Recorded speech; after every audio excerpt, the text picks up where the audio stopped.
Making headlines. President pledges to lead the nation towards a future of improved telecommunications infrastructure while simultaneously fostering and securing markets for the commercialization of domestic products.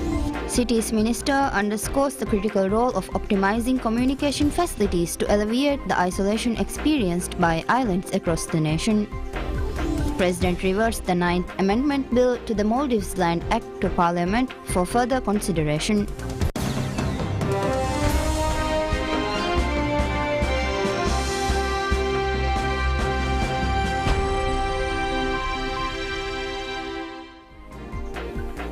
Bismillahirrahmanirrahim. Assalamu alaikum and welcome to PSM News in English. You're with me, Hafiz Abdusatar. And now the news in detail.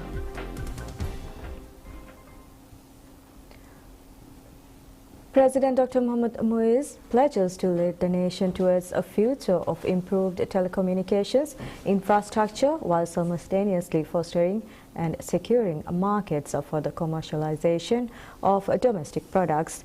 These commitments were articulated by the President in commemoration of World Telecommunication and Information Society Day. In a social media post, President Dr. PSMNEWS affirmed his dedication to opening up the country to cutting-edge communication channels and platforms. Furthermore, he reiterated his unwavering commitment to leveraging international markets to showcase the talents and products of Maldivians, thereby generating revenue for the nation. President Dr. PSMNEWS's vision includes the introduction of innovative financial services and transactions within the country. In line with this pledge, the Bank of Maldives (BML) initiated financial transaction services in March, offering online money transfer platforms such as digital wallets. Additionally, preparations are underway to introduce e-wallet services which will streamline financial transactions through platforms like PayPal.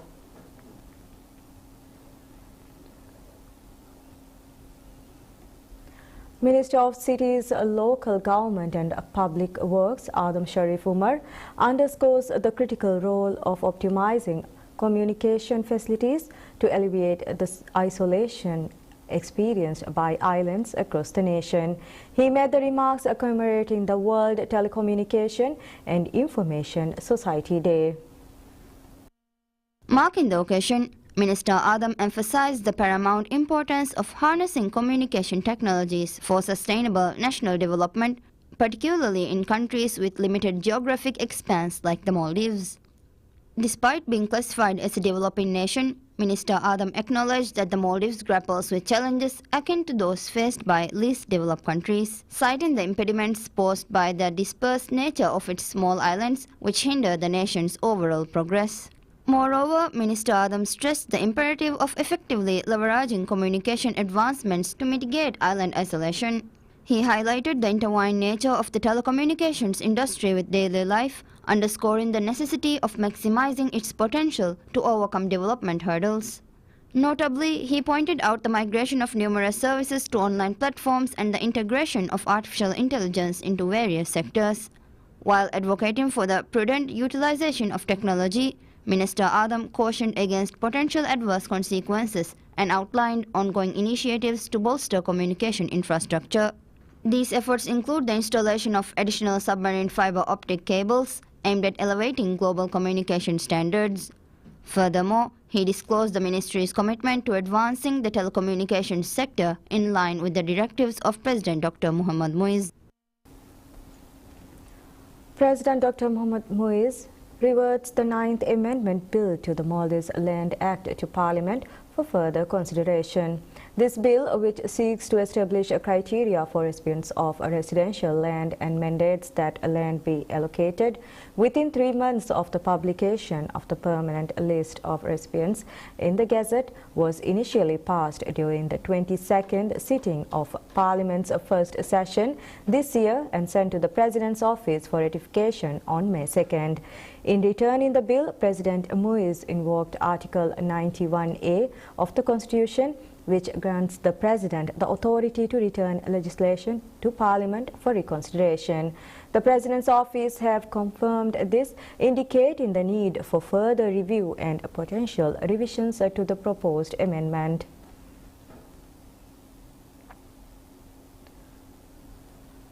The Maldives signs loan agreements with the Saudi Fund for Development (SFD) to propel the advancement of Velana International Airport (VIA) and strengthen the healthcare sector. Minister of Finance Dr. Mohammad Shafiq and CEO of SFD Sultan Abdul Rahman Al Marshad formalized the agreements during a ceremony held at the Ministry of Finance. The VIA development agreement involves a substantial $100 million loan, while the healthcare sector is set to benefit from $50 million under the signed accord. During the signing ceremony, CEO Sultan Abdul Rahman underscored the SFD's enduring support, emphasizing the significance of the allocated $100 million for VIA's development. He further highlighted that the healthcare sector assistance aims to elevate medical services quality across the Maldives Islands. The event was attended by government dignitaries, representatives from the Saudi Embassy, and key figures from the SFD, marking a pivotal moment in advancing Maldives infrastructure and public health services.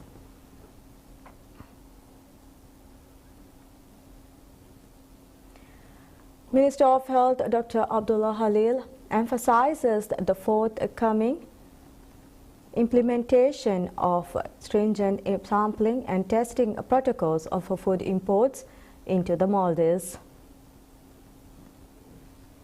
In a press conference held by the Ministry of Health, Minister Khalil outlined ongoing efforts aimed at promptly instituting sampling procedures for a diverse array of food items, including fruits and vegetables destined for daily consumption. He stressed the importance of expediting discussions to facilitate the dispatch of samples abroad if necessary, thereby ensuring the safety and integrity of all imported food products. Furthermore, the minister underscored that implementing practical sampling measures would provide detailed insights into the presence of harmful ingredients, thereby encouraging the importation of safe products and promoting public well-being. He further reiterated that this initiative aligns with President Dr. Mohammad Muizz's vision of ensuring the safety of all food commodities. Complementing these initiatives, the Parliament has ratified the Food Security Bill, enriching a robust legal framework designed to enforce stringent regulations and standards to safeguard the quality and safety of food items. Minister Khalil provided further elucidation on the provision of the bill, emphasizing the grant of explicit powers to the Food and Drug Authority, empowering them to uphold the integrity of food products within the Maldives. Additionally, he underscored the pivotal role of the Maldives National Defense Force (MNDF) in combating the importation of unsafe food items, reaffirming their authority to take decisive action in this regard. Moreover, Minister Khalil shed light on MNDF's prerogative to conduct pre-importation sampling, further bolstering the country's defenses against the infiltration of substandard food products. That's all the news we have for today. The Ministry of Finance initiates the formulation process for the medium-term budget 2025 to 2027. A circular has been issued to guide the ongoing preparations for the budget, which is slated for submission to Parliament 2 months before the start of the new fiscal year. Minister of Finance Dr. Mohammad Shafiq highlighted the ongoing efforts under the first phase of the budget composition, noting that new activities, projects and policy initiatives are being drafted for the next 3 years. The budget will be based on the government's manifesto, aiming to implement the administration's policies. Administrative offices are invited to submit proposals for new policy initiatives as part of the first phase of budget formulation. These proposals should focus on activities and projects planned for the medium term and can be submitted via the budget preparation module of the Bandari portal. The ministry emphasized that proposed programs and projects must be new initiatives requiring additional budget allocations and should aim to achieve the goals outlined in the government's manifesto. Submissions should also detail the impact on gender equality and vulnerable groups and align with the Sustainable Development Goals (SDGs). Furthermore, the ministry stressed the importance of proposing initiatives that will deliver tangible results corresponding to budgetary expenditures, achieve overarching goals, protect the environment and mitigate the effects of climate change.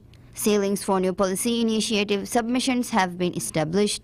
Local councils defined in the Decentralization Act are exempt from this circular. The deadline for submitting new policy initiatives and measures to increase revenue generation is set for July 4th. The ambassador of China to the Maldives, Wang Alishin, reiterates China's steadfast commitment to supporting the Maldives across multiple sectors, with several initiatives already in progress. During a press conference, Ambassador Wang announced the launch of bilateral training programs tailored to address the specific needs of the Maldives. Under this program, 100 civil servants will receive training facilitated by the Chinese administration, with 20 participants traveling to China monthly for specialized training. Additionally, agreements have been reached with China's public media, China Media Group and Xinhua News Agency to provide training opportunities for Maldivian journalists in China. Ambassador Wang also confirmed the arrival of Chinese athletes to train Maldivian table tennis players, alongside plans for the Maldivian national volleyball team to undergo training in China later this year. Emphasizing efforts to bolster military ties, Ambassador Wang highlighted initiatives to enhance military relations and ensure the provision of necessary resources. China's assistance to the Maldives spans various domains, including the maintenance of the China-Maldives Friendship Bridge and the modernization of roads in Male, all supported through China's provision of free aid.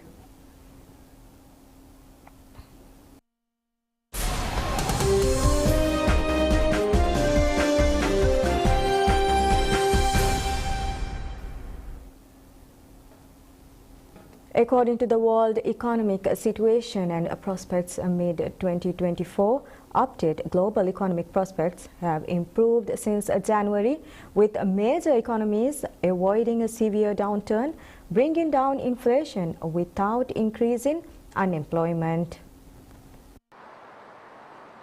At the launch of the report, the Director of Economic Analysis and Policy Division at the Department of Economic and Social Affairs, DISA, Shantanu Mukherjee said, "Our prognosis is one of guarded optimism, but with important caveats." On the other hand, he said, the outlook for many developing countries is not as rosy, and prospects for growth in 2024 and 2025 remain much below the pre-pandemic average. Importantly, Mukherjee added, for Africa and least developed countries, LDC's prospects are revised downward to about 3.3% growth in 2024. The DISA official told journalists in New York that the new report includes a supplement on minerals. DISA's chief of the Global Economic Monitoring Branch in the Economic Analysis and Policy Division, Hamid Rashid, explained that lithium production is concentrated in two countries, Australia and Chile, while processing is mostly concentrated in China. The report underscored that countries endowed with critical mineral resources will need smart policies as well as effective implementation capacities to reap the benefits and avoid a renowned resource curse. Moreover, international cooperation will remain crucial to facilitate technology transfers and financing to developing countries, combat illicit financial flows,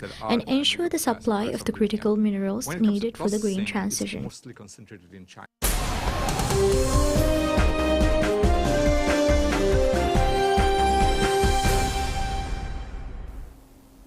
Hundreds of people living near an erupting volcano in eastern Indonesia have been evacuated after authorities raised its alert status to the highest level.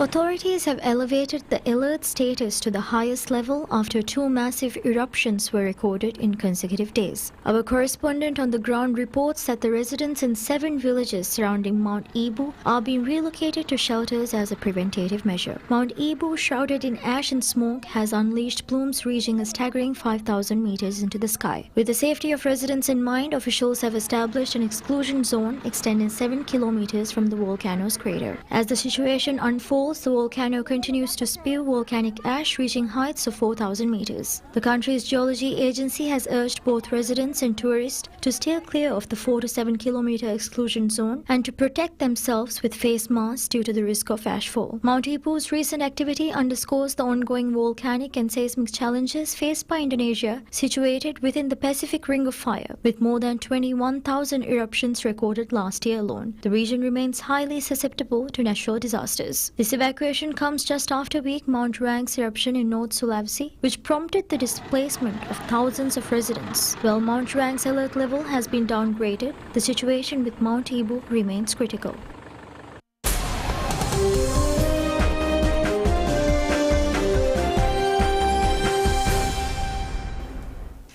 In a historic decision, Brazil is awarded the hosting rights for the 2027 FIFA Women's World Cup, marking the first time this prestigious tournament will take place in South America. This announcement follows an open vote during the FIFA Congress in Thailand, where Brazil's bid emerged victorious. While the victory was anticipated given Brazil's strong candidacy, it remains a significant milestone for women's football globally. The decision was only showcases Brazil's commitment to advancing women's football, but also represents a pivotal moment for the sport across South America. With just 3 years until the tournament kicks off, Brazil faces the monumental task of executing their ambitious plans outlined in their bid book submitted to FIFA. Titled As Natural as Football, the bid emphasizes two key objectives: normalizing women's football within Brazil and leveraging the tournament as a platform to address environmental issues such as climate change and biodiversity protection.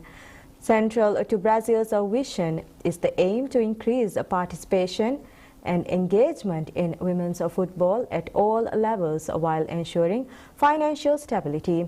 A notable aspect of their plan involves mandating all men's clubs participating in high-level national and continental competitions to establish structures for women's teams.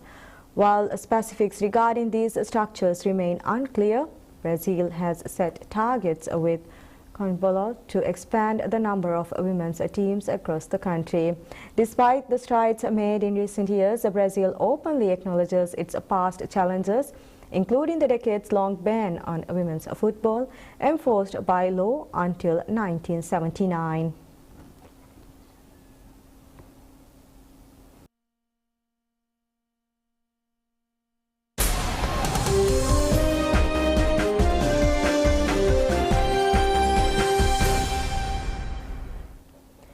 In the heart of the Bolivian Amazon, amidst the lush greenery of the jungle, lies the unassuming town of Urbica. Despite its small size and remote location, Urbica has emerged as a remarkable center for violin making or lutherie, a craft that has deep roots in the indigenous Guarayo community. Out of Urubisha's population of around 8,000 people, a significant portion, roughly 40 to 50 individuals, are directly involved in the art of violin making. According to local resident Walter Papu, this concentration of luthiers is unparalleled in his experience. Papu, who heads the Urubisha Institute of Artistic Training, Choir and Orchestra, notes the town's rich musical tradition with approximately 600 students enrolled in the renowned Baroque Music School. Among these students, about 20 are learning the intricate art of crafting violins, carrying on a tradition passed down by elders like Hildebeete Orea. Orea, a master craftsman at 67 years old, learned the craft from his father and takes immense pride in his work. It takes him 2 weeks to meticulously handcraft a single classical 4-stringed instrument, utilizing locally sold cedar or mara wood. Despite facing challenges such as hearing impairment, Orea's passion for music and craftsmanship remains undiminished. Each violin craft in Urubisha fetches approximately $580 and represents not just a musical instrument but also a piece of cultural heritage. However, Orea laments that he has been unable to persuade any of his descendants to carry on the tradition, highlighting the challenges of preserving artisanal skills in a rapidly changing world. The town's musical inclination can be traced back to the arrival of Franciscan missionaries in the early 19th century, who recognized the Guerreros' musical talents. Anthropologists suggest that these talents may stem from the Guerreros' beliefs surrounding death, where music plays a crucial role in guiding the soul to the afterlife. Today, individuals like 38-year-old Herman Urita are continuing the legacy of violin making in Urubisha. As he prepares to graduate as a luthier, Urita expresses his desire to ensure that these instruments violence reach his fellow villagers, particularly the children who lack access to violence. In Urubicha, amidst the sounds of the Amazon rainforest, the art of violin making thrives, bridging cultural traditions with a passion for music that resonates deeply within the Gureo community. And that's all we have for this hour. Thank you for watching. Wish you all a very pleasant day ahead.